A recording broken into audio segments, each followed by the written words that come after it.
So how does this group mentality influence the engineering workplace? Well, you will find in your reading as well that in Japan assignments are based on groups. Groups get assignments, not individuals. And the boundaries of responsibilities amongst the individuals within the group is quite fuzzy. This characteristic can be, how can I say, observed from their office layout as well. A stereotypical office layout in Japan would be, you would be in a large room. You would have desks for upper class managers by the windows facing towards the other workers. Then you will have groups of desks,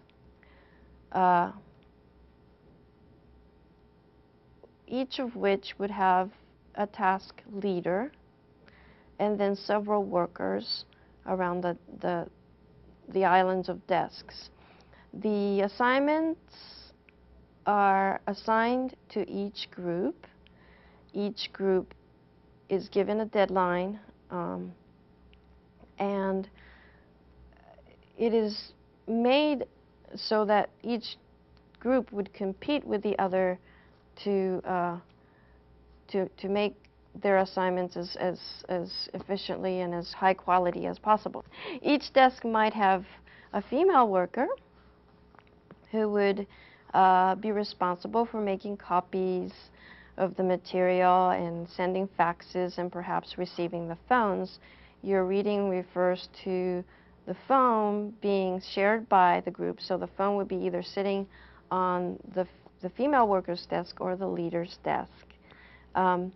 The responsibilities are spread amongst the people in the group, whereas person A might do something and person B might cross-check what A did to make sure that there are no errors.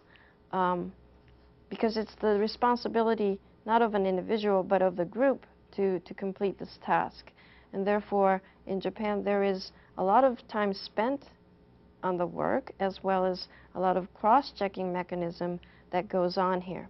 And this, I believe, has had something to do with the quality of the Japanese products, which, if I might say, is sometimes said as characteristic of a Japanese manufactured goods. In my own experience, I experienced this fuzzy responsibility boundaries thing with my customer, because my customer was a major Japanese bank who believed that their vendors shared the responsibility of making sure that their computer systems worked properly. So I would be in a team with a banker or a bank employee, and we would as a team be responsible for instance, installing an IBM software and get it up and running. And there was no difference, there was no clear-cut responsibility boundary line as to what he or she would be doing and what I would be doing. And I found this to be very different from the way that IBM US operated, because in IBM US, you would say to the customer, okay, here is our system, you try to install it and just call us if you have any problems. And my Japanese customers in New York were very unhappy with this kind of support, and they complained to IBM Japan,